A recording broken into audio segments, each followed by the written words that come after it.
Welcome into episode 95 of The Checklist, brought to you by SecureMac. I'm Ken Ray. I'm Nicholas Rapa. And I'm Nicholas Tachek. It is, as the song goes, summertime and the living's easy. Time to kick back, relax, leave all worries behind. Unless you're still online, in which case you have to keep on keeping on with the worry and the safety, and there's really no time off for you. A number of stories we're covering this week. Some are follow-up, some are new. We'll start with a follow-up, actually, on eFail and Apple Mail. Apple has made some pretty big changes to iOS forensics. There's more Mac cryptomining malware to talk about. There are major security and privacy improvements coming to macOS Mojave. And finally, another month, another leak, or two. Let's start with our follow-up story, though, following up on eFail and Apple Mail. Well, just recently, in episode 93, we discussed a security flaw discovered in the PGP encryption scheme for sending emails securely. At the time we recorded that episode, the best recommendation was to disable remote content loading in your mail client and wait for the developers of the PGP plugin to release updates. Well, it turns out that that recommendation wasn't enough if you were using PGP plugin with Apple Mail. A computer security engineer named Micah Lee was able to come up with a proof of concept exploit that triggered eFail in Apple Mail even if a user had disabled the setting to load remote content. He quickly alerted GPG Tools, the open source project that distributes a PGP-compatible plugin for Apple Mail, regarding the flaw. But as this proof of concept exploit didn't get covered as widely as the initial stories on eFail, which incorrectly assured users that turning off remote content loading would be enough to mitigate the threat, many users were unaware that they were still at risk after following the initial best recommendations. The good news is that as of June 4th, GPG Tools has a fix in place to patch the eFail exploit. If you were using that plugin for Apple Mail, you'll want to update to GTP Suite 2018.2 or whatever the latest version is when you're listening to this, if you haven't done so already. We're doing another follow-up here, and this was interesting because this was one that we had a pretty active debate about. We didn't understand why Apple was doing something the way they were doing, and I think I'm going to guess now for all of us, this makes much more sense. Apple has changed the game for iOS forensics, or if they haven't changed the game, they've really sped up the clock. Yeah, back in episode 88, we talked about a rather curious change Apple had made to one aspect of iOS security. Access to the phone by plugging a cable into the hardware port would be restricted if 7 days had passed since the last time a user had unlocked the device by entering their passcode. Now, that change was obviously in reaction to companies like Cellbrite and Grayshift, which provided services to unlock iOS devices for law enforcement agencies by plugging them into specialized devices that would then brute force the password. When we aired that episode, we commented that 7 days seemed like too long of a time frame to be useful in a real-world situation. I mean, if a law enforcement agency got their hands on your locked iOS device, surely they could plug it into one of their passcode cracking machines before that 7-day window closed and disabled the hardware port. Well, it looks like Apple was just testing the water with that 7-day window, or perhaps simply head faking the passcode cracking companies, as both the iOS 11.4.1 and iOS 12 betas have significantly shortened that time frame in which these types of hardware exploits will work. As of these most recent beta versions of iOS, the hardware port will be disabled after 1 hour has passed since the iOS device was last unlocked with the passcode. And that's significantly shorter than a week. I guess from what I heard just last night before we're recording this episode was that Grayshift was recommending to law enforcement agencies, hey, make sure you get the device plugged into your Gray Key device as soon as you get this iOS device you need to unlock, plug it in right away. Don't wait. And that's what they're saying right now. And it will be interesting to see what type of further response that Cellbrite and Grayshift come up with, because if they can't find a way around this hardware lockout, they're going to have a hard time finding future customers if their expensive solutions no longer work once these new versions of iOS make their way out to the general public. Cat and mouse game, man. Cat and mouse game. But an hour, I mean, the 7-day thing, we were like, that doesn't make any sense. That's too long of a time frame. But yeah, 1 hour, yeah. What happened to warrants? You can't get warrants in an hour, can you? That's what I was going to say. Like the 7-day thing really just, I mean, the 7-day thing, it seems to me, really did sort of expedite the whole, or should expedite the whole judicial process. So you can't lock somebody up and, let them cool it off in the cell for 3 weeks to really think about what they did, and then go to a judge and say, hey, can we get into their phone, right? You had 7 days to get at it. Yeah. At this point, 1 hour, I mean, you're absolutely right. You're not going to be able to get a warrant in 1 hour, but... So Cellbrite is telling law enforcement agencies, hopefully law enforcement agencies outside the U.S., to plug this in as quickly as possible, because here in the U.S., they shouldn't be able to do that without a warrant. Or is this going to be some weird exception where they're going to go ahead and plug it in and download the information, but we promise we're not going to look at it unless we get a warrant that says we're allowed to look at it? Yeah. Well, and here's the other thing, though. If I remember correctly, when we did that story on Grayshift, weren't the devices like geo-fenced to the law enforcement agency? Like you couldn't use it to from the marketing material that was found online. You could only use the Gray Key device like at the police station or wherever. I think that was the low end model. The higher end model allowed for multiple locations. Okay, because I was gonna say, okay, so you'd have to bring it out in the field with you then. Yeah. I mean, I'm just thinking about that logically. An hour to get from the scene of a crime or what have you to wherever the device. I mean, that's not much time. Yes, it is a cat and mouse game. I'm no longer certain how to feel about what anybody is doing in this story. I do like the fact that Apple is, basically making it almost impossible for somebody to get into it without due process. At the same time, they've sort of eliminated the possibility of due process at this point. Because then, okay, so let's say we need to get into this person's phone. Oh, but the hour's up, so your warrant is no longer any good. Now you have to compel this person to give you the passcode. This then goes back to the whole legality thing of, can you compel somebody to put their finger down on their home button? Or can you compel them to stare straight at their phone? And that's assuming that the person is still alive, because there have been a number of cases where the suspect is deceased. Right, there's that too.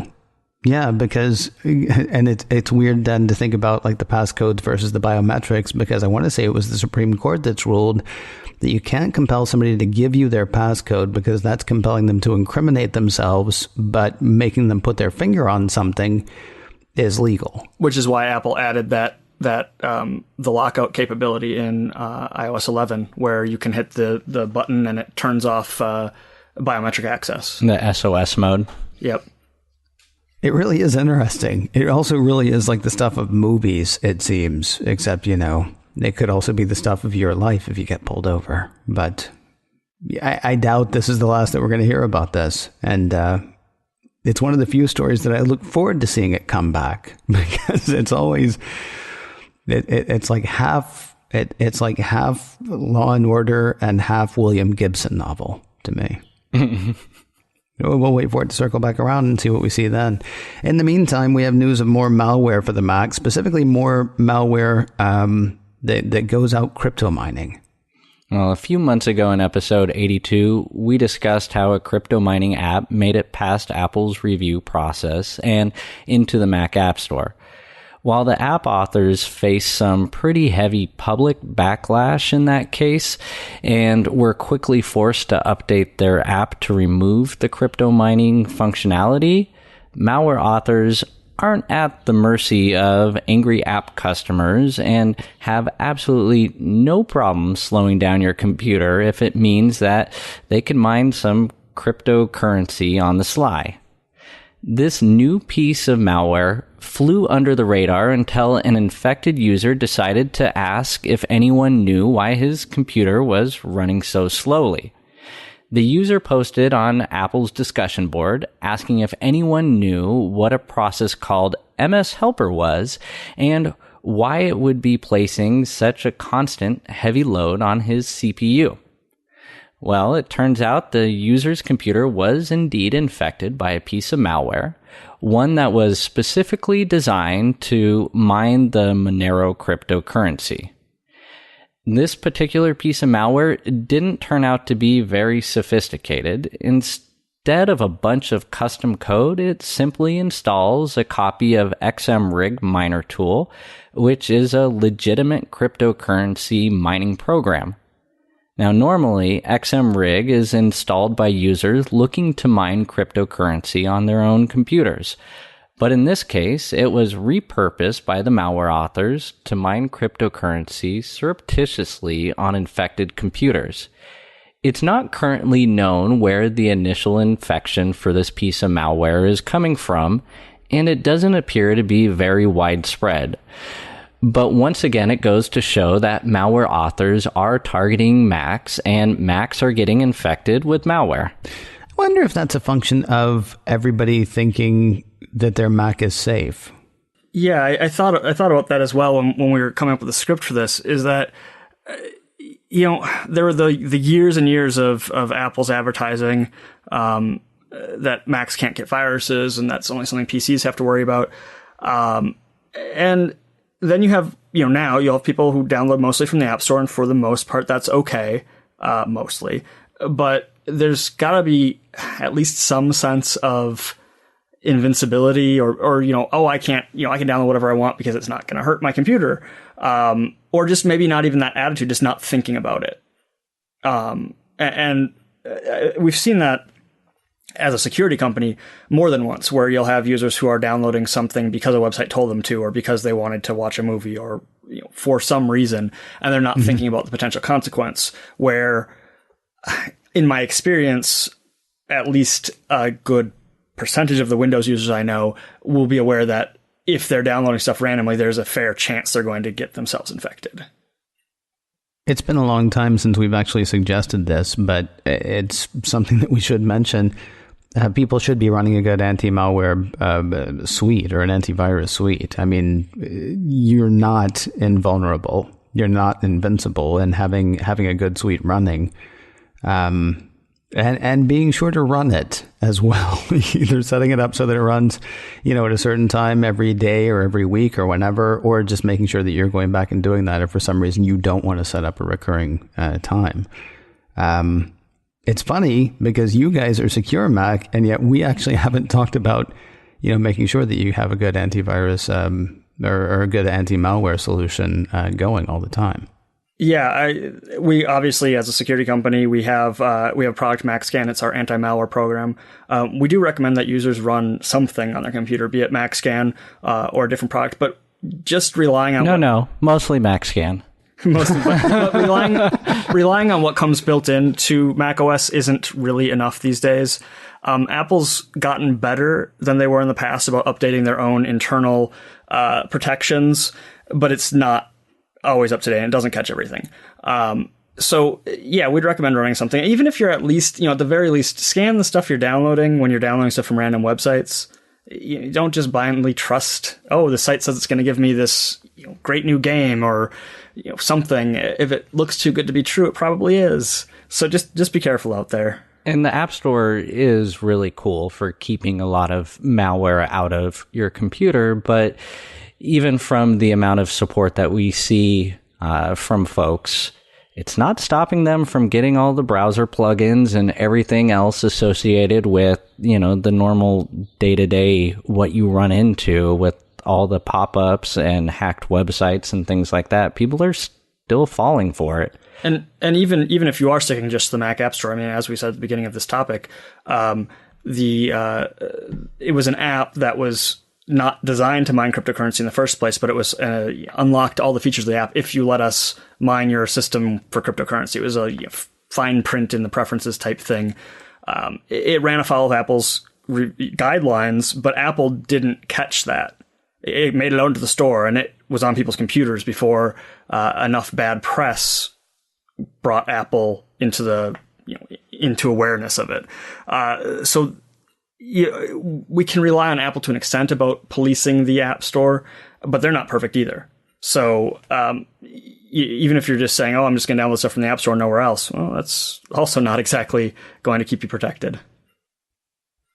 Speaking of the things that Apple does do to protect people, though, as we were talking about a moment ago, there are big security and privacy improvements coming with macOS Mojave. Wasn't it neat, by the way, to hear the Mac mentioned at WWDC? I was floored, to be honest. I've gotten so used to the Mac being ignored. I was half expecting that they were going to say, are we merging iOS and macOS? Yes. And crying a little bit. I got to say, though, really quickly on that, it's very funny that Craig Federighi got up there and said, are we merging iOS and macOS? No. Now let me tell you how to run iOS on your Mac. Exactly. I was like, wait a minute. They just did the wool over the eyes thing right there. It's happening. It's not happening, though, because that no fell down. It was dust, animated. Yeah, it was animated. That's one of my favorite keynote features that they use in the keynotes. And yet I never use it in my own keynotes, mostly because I don't make any. Anyway, so there are big privacy and big security improvements coming with the next version of macOS. What are some of the things that they hit? Well, every June, Apple hosts its famous Worldwide Developers Conference, which is better known as WWDC. And the conference is a chance for Apple to show off its latest and greatest software and hardware to developers, who then spend the next few months feverishly working to make sure that their apps will be compatible in time for the public release of the new versions of macOS and iOS later in the fall. The summer is always a busy time for developers. This year, Apple brought some great new security and privacy improvements to the table. And for the Mac, no less. As we just said a minute ago, the Mac hasn't seen a whole lot of love lately, so this was pretty awesome. The biggest improvement to security and privacy is system-wide in macOS Mojave, which will now ask for your permission before allowing apps to access a variety of locations that contain sensitive data, such as location, contacts, photos, calendar, reminders, the mail database, message history, Safari data, Time Machine backups, iTunes device backups, locations and routines, as well as system cookies. And these new protections aren't limited to data either. The new security system will also ask for permission before an app can access your camera or microphone as well. Apple also announced a new group FaceTime feature, allowing up to 32 different devices to participate in the same conversation. Along with expanding the number of devices, the new group FaceTime feature will also come with the end-to-end encryption that is currently the standard for audio and FaceTime calls on Apple devices. Apple is rolling out improvements to the built-in iCloud keychain feature and will warn users if they try and reuse the same password across multiple accounts. That's kind of a big deal.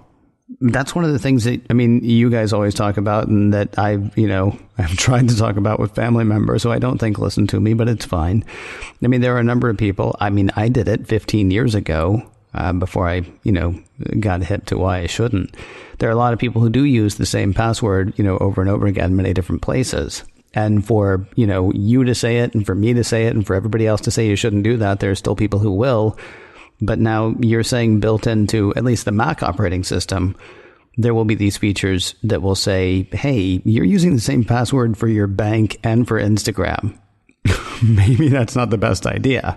And the really awesome part about that is that if you explain to someone why they shouldn't, it's usually pretty obvious. Like, oh yeah, maybe I shouldn't, because if I don't care anything about this social media account gets hacked, then my bank shouldn't get hacked too. It makes sense to people, but they don't necessarily know about that. They don't know the reasoning until somebody tells them. So to have the operating system itself saying, hey, this is a bad idea, that will hopefully get more people thinking and acting securely with their computer, which is never a bad thing. It just shows we have people in high places listening to our show.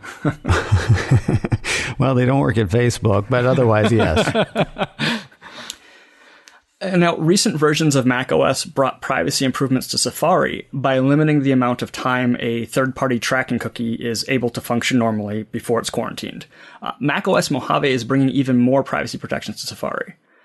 The upcoming version of Safari is taking aim at browser fingerprinting, which is used by online advertisers to try and uniquely identify the device that you're using to surf the web, whether or not you're blocking tracking cookies. And this can be done by asking the web browser for things like screen resolution, operating system version, the browser extensions you have installed, the fonts you have installed, and so on. The new version of Safari will refuse to give that information to advertisers. It will try and actually make your Mac blend in to look like everyone else's Mac. And while Apple is the company that urged users to think different, looking the same is a good thing when it comes to online tracking. Additional improvements to Safari will prevent sites that have like or share buttons from tracking users without their permission as well. Now, while these new features aren't yet available to the general public, they will be later this fall with the official release of macOS 10.14 Mojave, so that should give you something to look forward to this fall. You know, when they were doing that presentation, that part of the presentation, they described it in such an awesome way in their slides that you just saw people turn their head, like the whole audience, like turn their head like, oh, that's how that works. And that is your 6,000 people plus everybody who is streaming it who now understands more about how tracking works there. Apple did a good job doing that, I thought.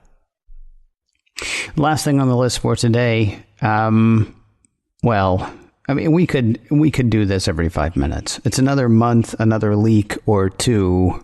Except, kind of like I was joking about earlier, probably since we started this episode, there have been 3 more reported. But let's talk about the 2 that we know about right at hand. Starting with MyHeritage and your heritage and your heritage. Well, the site's actually called MyHeritage. Yeah, MyHeritage is a genealogy and DNA testing service. On the genealogy side of things, MyHeritage offers its users the ability to explore the lives of your ancestors and discover your family's history. And, well, MyHeritage DNA's tagline is, uncover your ethnic origins and find new relatives with our simple DNA test. Now, obviously, both aspects of the MyHeritage business model would require a significant amount of personal information from the users in order to track down those long-lost relatives.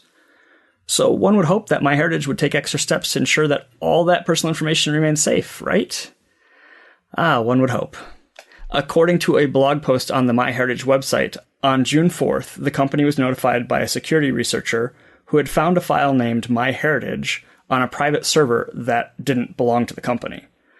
The file contained email addresses and hashed passwords for over 92 million MyHeritage users, and represented all of the users who had signed up for MyHeritage up to and including the day that the data breach actually took place, which was back on October 26th, 2017.